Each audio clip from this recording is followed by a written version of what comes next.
Porque ele é maluco, é basicamente isso, porque ele é doido. Inclusive, ela mesma teria vários filhos dele. Fala um monte, lá mais de 100 filhos, pelo amor de Deus. Basicamente porque ela tá sem roupa o tempo inteiro. Muito criativo, ficou muito mais impactante essa cena. No caso, memorável de lembrar, no caso, no anime em comparação ao original. O cara tá de parabéns aí, muito legal o que ele tá fazendo. Fala, gente, voltamos aí com mais um vídeo comentando The Eminence in Shadow. Eu tinha comentado já minhas impressões do início da segunda temporada, e agora eu vou comentar aí dos episódios 3 até o 7, como eu tinha comentado lá, que fechou mais 2 arcos da história. E a história, pra quem não conhece, é basicamente um cara que vai para o mundo de fantasia e sonhava em ser uma eminência nas sombras, um cara poderoso que atuava por trás dos panos, e na vida real ninguém saiba quem ele é. Inclusive ele se finge idiota, no caso quando tá no colégio e tudo mais. E bom, agora ele deu pra fingir que é um agente secreto, John Smith. Então, pelo Deus, tipo, o cara é completamente insano, mas o anime é cheio de cena legal pra caramba, heroínas lindas e badass. Então é difícil não gostar dele, ao mesmo tempo que dá muita raiva em alguns momentos lá. Pelo amor de Deus, teve o episódio 6, que não tinha como não ficar com raiva do protagonista. Felizmente a coisa se resolveu no episódio 7, de forma, bom, bizarra pra variar, o que é normal desse anime. Como sempre, quem puder, apoie o canal, vire membro, você ganha vídeos extras toda semana, já tem mais de 800 acumulados e mais importante, você vai estar apoiando mais aí no meu trabalho, então quem já é membro, muito, mas muito obrigado. E quem não puder, só dá um like aí, se inscreve no canal pra não perder nenhum vídeo. E bom, gente, vamos lá. O episódio 3, caramba, foi, eu acho, o melhor episódio dessa temporada, pra mim, pelo menos. A Aurora aparecendo lá no corpo da irmã do protagonista ficou sensacional, é a melhor cena da temporada ainda pra mim, porque ela toma posse lá do corpo dela temporariamente pra proteger o corpo. Alguns não entenderam por quê. É porque o sangue da Claire tá misturado lá, aquele sangue amaldiçoado, no caso que é Zelfastinho, que o protagonista salvou, e também se misturou com sangue de vampiro. E ambos, os vampiros quanto os amaldiçoados, têm origem no sangue da Aurora. Então, com isso, ela conseguiu, no caso, aparecer aí, tomar posse, no caso, encarnar na Claire. É legal que fica uma possibilidade agora, né? Ficar voltando aí na Claire quando necessário. Então a personagem não desapareceu depois da primeira temporada. É uma personagem que muita gente adorou, essa bruxa aí. Ela deu as caras de novo e ficou muito legal a cena dela. Que inventaram uma parte, a mais legal, na verdade, foi original. E tá cheio de coisa original no anime, tudo muito bom. Parece que o diretor se soltou mais. Ele já fazia alterações, no caso, desde a primeira temporada. Mas parece que ele foi se soltando mais. E no caso, começando a fazer alterações muito boas, que só melhoram o original. Então ele fez aí com a Aurora, quando ela encarnou, ela vai e tenta soltar aquele golpe do protagonista pra finalizar a luta lá, mas não consegue, o corpo não aguenta. No original ela luta também contra a vampira igual, tá saindo bem, mas o corpo da Claire também não aguenta o poder dela, e aí ela fica mal lá e aí chega o protagonista, numa entrada bem impactante, ficou bem legal. Mas isso aí não muda, o que muda é o que ela faz. No caso, no original, ela tá lutando normal. Aí ela tenta finalizar lá com aquele golpe do protagonista, clonando aquele golpe. O cara tentando meter o eu sou atômica lá, mas não consegue. Existe poder demais e o corpo da Claire não aguenta. Mas, caramba, ficou muito legal, muito criativo. Ficou muito mais impactante essa cena. No caso, memorável de lembrar, no caso, no anime em comparação ao original. Então, muito legal a criatividade aí do roteirista, do diretor. O diretor, inclusive, é um mega fã dessa obra, pra quem não sabe, e ele deixa bem claro isso, porque ele faz um bando de melhorias descaradas. Ele aumenta a participação de personagens. Meu Deus do céu! A Delta tá cheio de cenas extras, no caso do anime em comparação ao original. Qualquer um que lê o mangá, por exemplo, o mangá segue mais a Light Novel em comparação ao anime. Então, qualquer um que lê o mangá vai notar esse aspecto aí. Mas, bom, o ponto é que chega o protagonista lá, que tem uma outra cena no original, aonde estão as moedas lá se esvaindo e ele falando que não pode perdê-las, não pode perdê-las. E aí os garotos atrás dele achando, nossa, ele chegou aqui pra proteger a gente, que ele não pode perder a gente, ele não pode perder a gente, mas o que ele tava desesperado em perder era o dinheiro lá que ele roubou do castelo. Então os mal entendidos continuam e são muito hilários, pelo amor de Deus. E bom, a cena dele foi amplificada aí no mangá ridículo de curta, no caso no original também. E aí eles expandiram e tal, ficou cheio de efeitos, tem muito quadro semi-estático, mas eles usam isso direto. Esse diretor, ele é muito bom, e ele faz um bando de coisa. Ele faz a animação do episódio, não toda a animação, mas ele faz parte da animação de episódio. Storyboard de um bando de episódios, um bando mesmo da temporada. Dirige também um bando deles. Pô, Marco, ele é o diretor, ele tem que dirigir tudo. Não. Diretores dirigem o geral, mas eles botam diretores de episódio, no caso, para fazerem o grosso E eles ficam supervisionando, geralmente. Enquanto aqui, o cara é o diretor de episódio de um bando de episódios da temporada. Inclusive, esse negócio que eu tô falando, que o diretor dirigiu a maioria dos episódios, metade, é na primeira temporada. Na segunda, é muito mais absurdo, porque ele tá dirigindo e fazendo storyboard de todos os episódios, todos.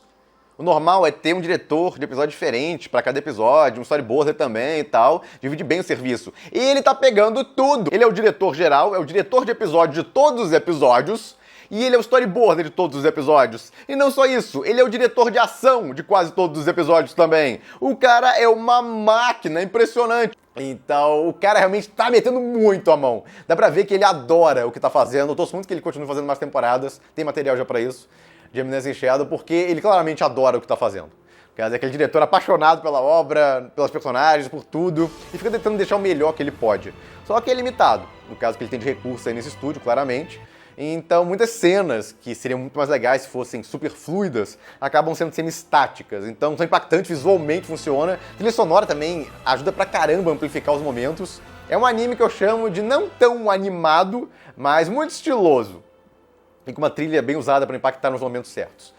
Então ele tá se virando, esse diretor aí, mas é uma pena, porque basicamente ele é aquele exército de um homem só, tentando carregar nas costas o diabo da adaptação desse anime.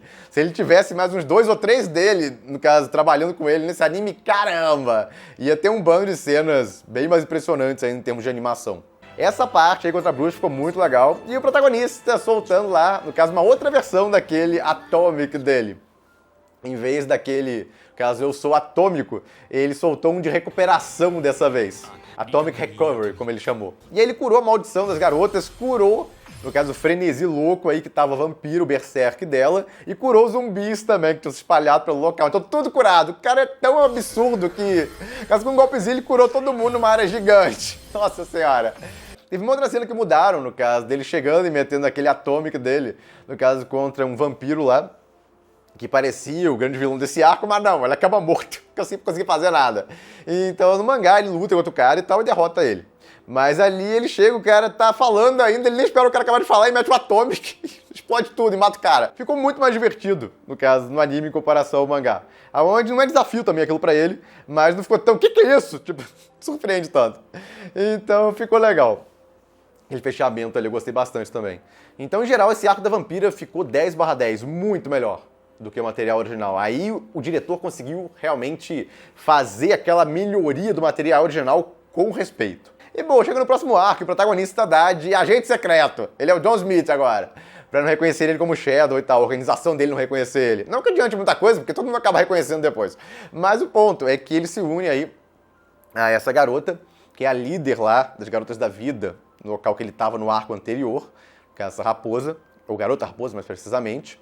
E, bom, vai seguindo aí, ela na verdade quer vingança contra um cara lá que era o marido dela no passado. E pra isso ela se une ao Shadow aí, os dois começam toda uma operação de dinheiro falsificado, até porque começaram a vender células nesse mundo e tal. Por que disso? Bom, de novo é ele comentando ali pras garotas no passado sobre um documentário da BBC sobre economia, no caso, essa parte aí de dinheiro, moeda, como é que funciona esse negócio todo, as trocas com o tempo. E aí, garoto, depois de ouvirem tudo isso, criaram um banco. E aí começaram a imprimir essas células e tal, que era mais prática do que as moedas, que eram pesadas e tudo mais, e aí começaram a trocar, assim que funciona mesmo.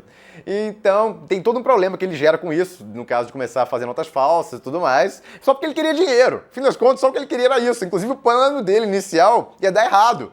E todo mundo pensando que não, tem um plano muito maior por trás e tal. Ele tá pensando em coisas super elaboradas, que nada! Ele só queria fazer dinheiro mesmo. E ele também criou a ilusão de que a empresa das garotas iria falir na competição lá com as outras, que elas foram longe demais. Mas claramente não era isso que estava acontecendo, elas estavam muito bem. Mas ele achava que não, e então com esse negócio das notas falsas, ele iria pegar dinheiro das duas grandes empresas aí que estavam por trás desse sistema de células, e aí iria pegar e fundar uma nova empresa, aonde ele iria pegar as garotas lá do Shadow Garden e chamar para administrar essa nova empresa, depois da empresa delas falir.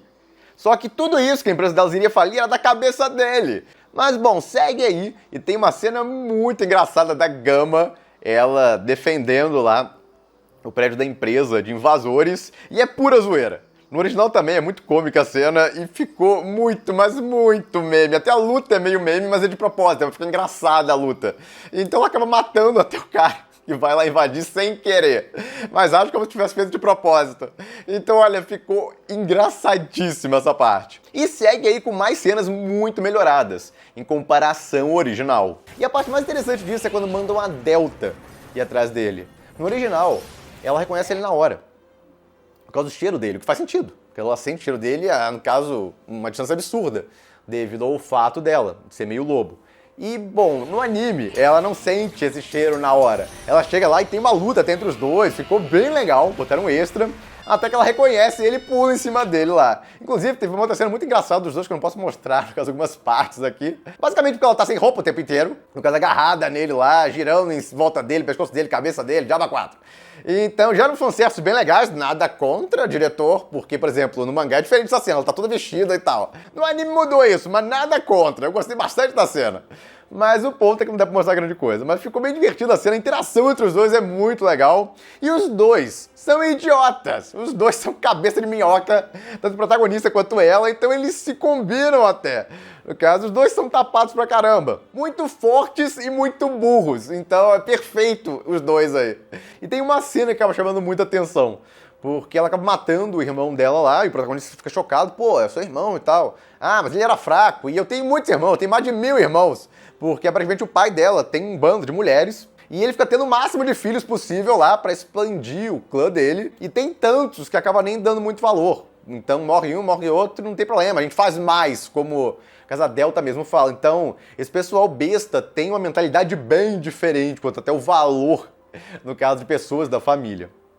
Então, inclusive, ela estava para morrer, e o protagonista que salvou ela no passado aí, ela, no caso, contraiu aquele negócio da maldição lá, e aí ela fugiu, porque o pai dela queria matar ela, mesmo fala que, caso o pai não encontrou, porque ela era muito boa em se esconder, mas aí o protagonista acabou salvando ela, e ela entrou para a organização. Mas, bom, ela acaba comentando até que o protagonista, no caso, devia tomar o lugar do pai dela e fazer o próprio clã lá, que seria a matilha mais forte de todas. Inclusive, ela mesma teria vários filhos dele. Fala um monte lá, mais de 100 filhos, pelo amor de Deus.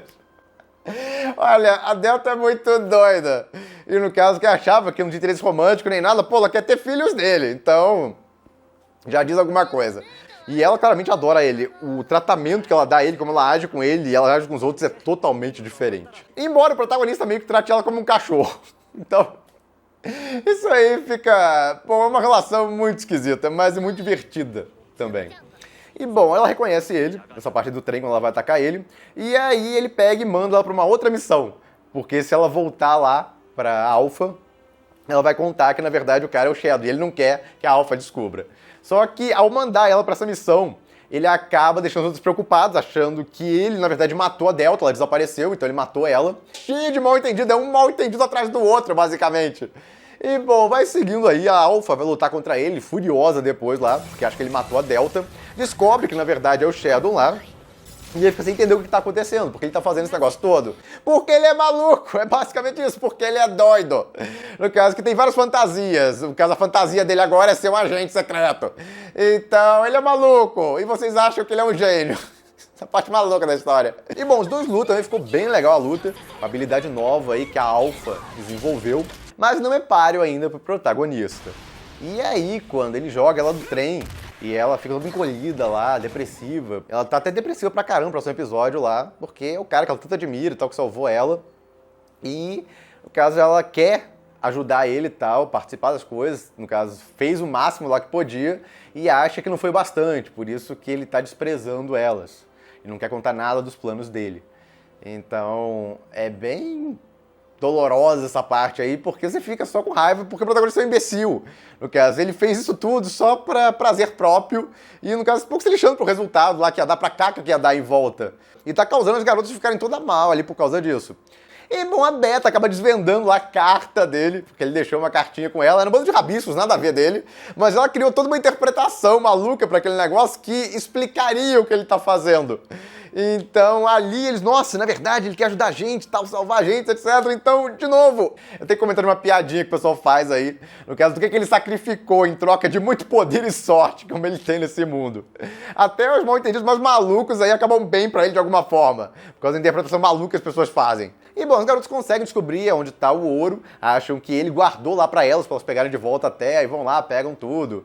E no caso, se resolve também a parte da vingança aí da garota raposa. O protagonista até vai lá salvar ela, porque ela até derrota o cara, mas aí o cara pega ela pelas costas e aí toma até uma pílula lá, e o protagonista que vai lutar contra ele. E o protagonista tá furioso, porque acha que esse cara roubou o dinheiro dele. Ele não sabe que é a organização dele que pegou o dinheiro de volta. Então ele tá atrás desse cara desesperado, cadê o dinheiro, cadê o dinheiro? E o cara não fala. Só que ele tá falando que você roubou algo precioso pra mim. O que dá a entender pra garota raposa que ela é o precioso. Então ela fica tudo tocada por ele, tal. Ele chegou lá, salvou ela. Então mais uma apaixonada por ele, descaradamente. E bom, ele derrota o cara, moleza aí, não tem desafio nenhum pra ele. E aí ele vai lá ainda e cura a garota raposa. E ela lembra que foi ele no passado que fez isso também, que salvou ela. Quando ela tava pra morrer, ele naquela aventura dele lá de botar uma máscara e sair salvando as pessoas, acabou salvando ela na infância. Então agora ela tá mais apaixonada por ele ainda. Então, inclusive, ela se junta à organização, vai ajudar eles lá a partir de agora. Só que o protagonista pensa que tá lascado com a organização dele, que vai morrer de raiva dele, tá? Porque ferrou o negócio dos bugs que elas criaram e tudo mais. O que ele não sabe é que, na verdade, elas pegaram, no caso, o dinheiro de volta lá. E tá com elas, todas as moedas de ouro. Porque elas acharam que ele tava pegando de propósito, juntando pra elas lá. E até deu a localização pra elas através daquelas mensagens lá que ele passou pra Beta, mas não. Então, é um bando de mal entendido pra tudo que é lado. Mas acaba beneficiando esse débil mental aí de alguma forma, sempre, sempre. A gente até brinca que ele se castrou em troca de poder, no caso, e sorte pra caramba. Porque ele não parece ter, no caso, nenhuma reação às garotas em volta dele, até a Delta lá em volta dele, nua, lá se pegando com ele todo. E ele não faz uma reação, tipo, tudo bem ele não ser gado e tal, no caso, faz tudo que as mulheres querem, etc, beleza. Mas não tem nenhuma reação, um bando de mulherão em volta dele nunca, sempre se manter totalmente apático quanto a elas, é um negócio muito estranho. É por isso que a gente brinca que aparentemente ele se castrou e a gente não sabe. É a explicação, por isso que ele não liga, não tem reação nenhuma com mulheres, ele cortou fora lá o negócio. Mas o ponto é que tá cheio de melhorias, é impressionante. No caso, quem for ler o mangá e for ver o anime, vai ficar deslumbrado com a quantidade de coisas que eles melhoraram em comparação ao original. E eu gostei muito como o diretor melhorou até, em termos de direção comparado à primeira temporada. Se vocês notarem, no início, no primeiro arco, o anime tem uma pegada mais séria, em comparação ao mangá e em comparação à novel. Eu já fiz a comparação certinha, no caso, a novel é o meio termo entre o anime e o mangá é o mais cômico de todos, a novel é cômica, mas um pouco mais séria, e enquanto isso a gente tem aí o anime, que era extremamente sério. Só que o diretor foi relaxando aparentemente a mão ali, e aí foi ficando mais próximo, no caso, ao material original. Ele colocou até alguns extras e tal, algumas situações muito divertidas, até a comédia ele começou a expandir. Então eu gostei. A direção dele evoluiu muito, melhorou muito nesse aspecto, em como, no caso, ser fiel ao original e melhorar o original, e não só deixar o original mais sério, como ele estava fazendo no iniciozinho. Então na segunda temporada a gente vê isso melhor ainda em comparação à primeira. No caso, ele expande tudo. Parte de ação, ele melhora. Partes sérias, ele melhora. No caso, partes que não eram tão legais, ele deixa, no caso, impactantes. Centrado no protagonista, por exemplo, tá, outras coisas aí. Ele dá impacto. Isso que não tinha nada demais da bruxa lá, ele criou um negócio novo, muito legal. No caso, que gerou um impacto maior na cena também. Então a comédia tá recebendo uma atenção maior também. Tá funcionando tudo muito melhor. Então eu gostei muito da evolução do diretor e eu acho fantástico quanto ele trabalha, se esforça para entregar realmente isso tudo na série, porque a gente vê que ele tá em bando de papéis ali, ele é animador, storyboard, diretor de episódio, e no caso diretor geral, o cara é realmente aquele exército de um homem só. E eu admiro muito diretores assim, ainda mais quando consegue entregar um negócio legal. Então, 10/10 do diretor aí, no caso, o que eu mais queria, na verdade, elogiar e destacar aqui, depois desses 7 primeiros episódios da segunda temporada, é o diretor. Olha, o cara tá de parabéns aí, muito legal o que ele tá fazendo. E bom, tem o encerramento também, onde tá a Delta querendo a recompensa dela, o protagonista prometeu pra ela que faria, no caso, alguma coisa pra ela lá que ela pedisse, só que pra ela é qualquer coisa. Aí ele fala, qualquer coisa não dá, porque tem limite, mas eu posso fazer alguma coisa. Então eles estão discutindo aí, ele transformando o Papai Noel no caso, num demônio. Ficou muito engraçado a discussão entre eles. Falar, a interação entre esses dois é a melhor coisa. Na segunda temporada ficou super divertida. Mas, de qualquer forma, ele tá querendo ir embora até daí por um tempo, porque ele acha que as garotas estão furiosas com ele. Quando, na verdade, não, já que elas recuperaram todo o dinheiro e tal, mas ele não sabe disso. Ele acha que roubaram o dinheiro dele, aquele cara lá da organização, culto lá, roubou, e ele tá, inclusive, procurando o dinheiro ali, cavando pra achar o dinheiro ali. Então, esse fechamento de arco ficou bem engraçado. E, bom, uma coisa interessante, que alguns até levantaram, é que eles adaptaram aí, a gente fechou agora, o volume 3 da Light Novel. E o próximo episódio, aparentemente, vai ser original. Então, dá a entender, como vai ter 12 episódios, que eles não vão adaptar o próximo volume completo. Eles geralmente gastam entre 7 e 8 episódios. Na primeira temporada gastaram 10, no caso do primeiro volume aí. Então eles fazem uma adaptação muito completa. Realmente até expandem algumas coisas, aumentam cenas. É aquela adaptação completinha do original. Então, como eles fazem isso, o próximo volume não daria tempo de adaptar os episódios que tem restantes. Só tem 12 episódios essa temporada, a segunda temporada, não vai ter 20 igual a primeira. Então só tem mais 5 episódios, o próximo é original. Então dá a entender que eles só vão adaptar o começo, ou a primeira metade aí do próximo volume. Que o próximo volume tem mais de um arco, igual esse. Esse teve o arco da vampira, o volume 3, foi o arco da vampira, e depois veio o arco aí dele, de John Smith. Então, o próximo aí também tem mais de um arco. Então, dá a entender que eles só devem adaptar um arco do próximo volume aí. Não garanto, mas é o que parece que vai acontecer. E uma coisa interessante, no trailer, antes de começar o anime, já tinha cenas desse próximo arco, que envolve essa personagem, essa loura. Ou seja, a produção tá muito adiantada. Eles já tinham quase toda essa temporada pronta antes dela começar, o que é um excelente sinal, com certeza. E a gente vê que o anime tá super bem acabadinho. Por causa dos designs, sempre lindos e tal, detalhados. Por causa, de novo, eu acho que porque esse diretor adora a série e tal, então gosta de manter o mais bonito possível tudo. E, bom, gente, é isso. Comentem o que vocês acharam desses dois arcos. Adoraram aquela cena também da bruxa, como eu. Também gosto bastante da interação do protagonista com a Delta. Comentem aí. E é isso, gente. Fico por aqui. Se gostaram do vídeo, deem um like, compartilhem. Se inscrevam no canal que não se inscreveu ainda. Apoie o canal quem puder. Vire membro. E eu vejo vocês no próximo vídeo.